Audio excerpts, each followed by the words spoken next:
j'aimerais qu'on parle rapidement de l'Audi RS3 2020. Parce que tu le sais, la nouvelle Audi A3 a été présentée avant le confinement et de manière majoritaire, vous avez plutôt été déçus par la proposition d'Audi. Non pas que ce soit mal fait, mais ce n'est pas une révolution, on est clairement sur une recette de golf. Et du coup, pour nous les passionnés d'automobile, c'est vrai que ça manquait un petit peu d'amour. Allez, vas-y, chante, c'est le confinement, on y va.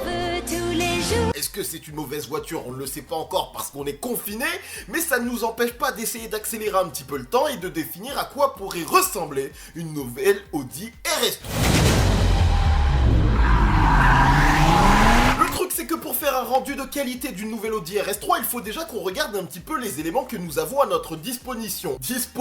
On connaît déjà la version classique de l'Audi A3, on a également vu la version S-Line à travers quelques vidéos ici et là, donc on sait déjà que c'est un petit peu plus agressif, et on a même vu la version S3 qui est en fait une sorte de S-Line un petit peu améliorée, et du coup déjà on a une base sur comment est construite cette nouvelle A3. Parmi les autres éléments que l'on connaît également, on a déjà vu des spy shots de cette fameuse Audi RS3. Donc si on fait un rendu, c'est de ça qu'on devrait logiquement s'inspirer. Petite pause, t'as remarqué que le profil de cette RS3 Sedan 2020 s'annonce vachement bien. Peut-être que le capot retombe un poil trop, mais c'est pas mal du tout. On continue. Et je dois le dire, si on regarde ces protos au détail, c'est pas la folie sur la face avant. Tout simplement parce qu'en réalité, tu sais quoi, hormis la fameuse calandre qui est un petit peu plus bodybuildée, tout le reste, a priori d'après mon analyse, c'est une version S-Line ou S3 comme tu veux, mais Audi essaye un petit peu de mentir sur cette future RS3. Regarde précisément sur les ailes et notamment au niveau des passages de roues, tu vois ces petites extensions, tu crois vraiment qu'on aurait ça sur une version finalisée de l'Audi RS3? Quand même, je crois que ça veut juste dire que les voies sont élargies et que du coup on aura des ailes également élargies sur la phase finale. Je pense également qu'il se permettrait pas de faire une RS3 qui a la même gueule que la version S-Line et S3, à mon avis. C'est un mytho et du coup viens on essaye de comprendre ce à quoi on peut s'attendre à travers un rendu que tu peux déjà voir là. Pour moi, quand tu fais un rendu, l'idée c'est d'être le plus réaliste possible et également d'essayer de choper des éléments qui existent déjà chez Audi parce que tu le sais, ils essayent de créer une gamme cohérente. Ça c'est moi et ça c'est toutes les pièces dispo en design chez Audi. Et forcément, si on cherche un petit peu, qu'est-ce qui est le plus intéressant en termes de dynamisme, de violence et de brutalité dans la gamme RS ?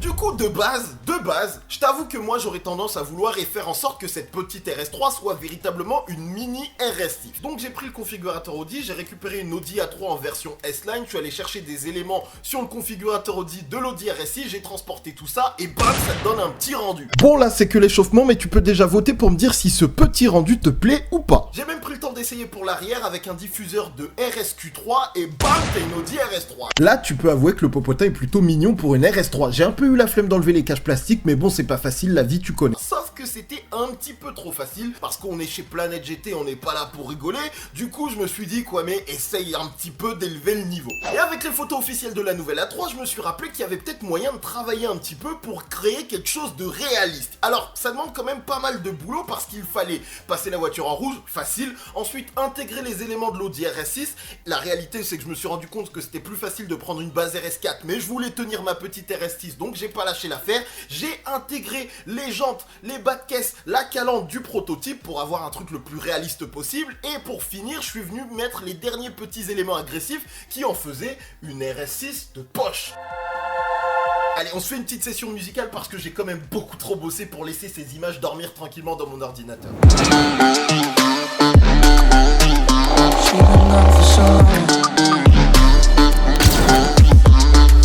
Clairement, c'est pas mal, dis-moi ce que tu en penses, parce que je me suis déchiré, là je commence à toucher un petit niveau en retouche photo, tout ça, je suis pas trop mal.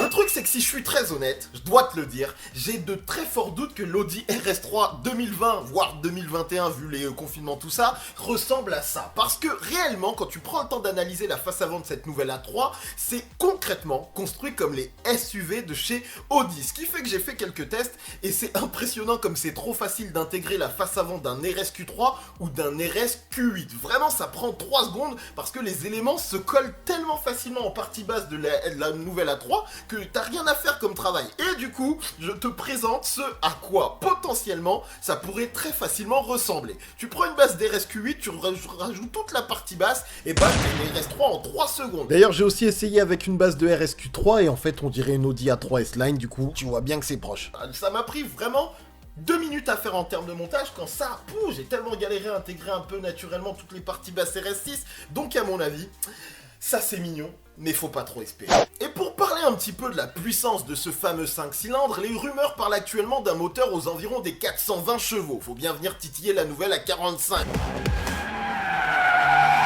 Et on parlerait même d'une version performance qui irait chercher les 450 chevaux. C'est n'importe quoi. Déjà, à la fin de mon essai de l'ancienne RS3, je disais quelque chose qui était comme ça. Ce qui me fait le plus flipper, c'est de me dire que il n'est pas impossible que les prochaines générations, que ce soit la RS3 ou la future A45 AMG, aillent encore plus loin dans la puissance. Parce que là, vraiment, mettre encore plus que 400 chevaux, et là on commence à parler de 420-450 chevaux dans des petites berlines compactes. Vraiment on va loin, vraiment on va très loin. Toujours est-il que sur la base de cette nouvelle A3 qui m'emballe pas plus que tant en termes de style et dont les essais j'espère arriveront très prochainement dès la fin de ce confinement, j'avoue que j'ai envie de voir la version RS3 et j'espère que les designers de chez Audi ont envoyé la sauce avec, je garde quand même un petit peu d'espoir pour cette version mini RS6 de poche qui ferait extrêmement plaisir. Mon ami, c'est la fin de ce JT. J'espère que tu te portes bien, ta famille aussi. J'espère également que tu peux fortement liker cette vidéo, ça ferait plaisir puisque tu es chez toi techniquement. N'hésite pas à t'abonner si ce n'est pas encore fait, il y a d'autres rendus, il y a d'autres vidéos, il y a d'autres JT, etc. qui arrivent. Ça m'a fait extrêmement plaisir, j'ai passé beaucoup trop de temps sur ce rendu et j'espère qu'il t'a plu. Salut à toi.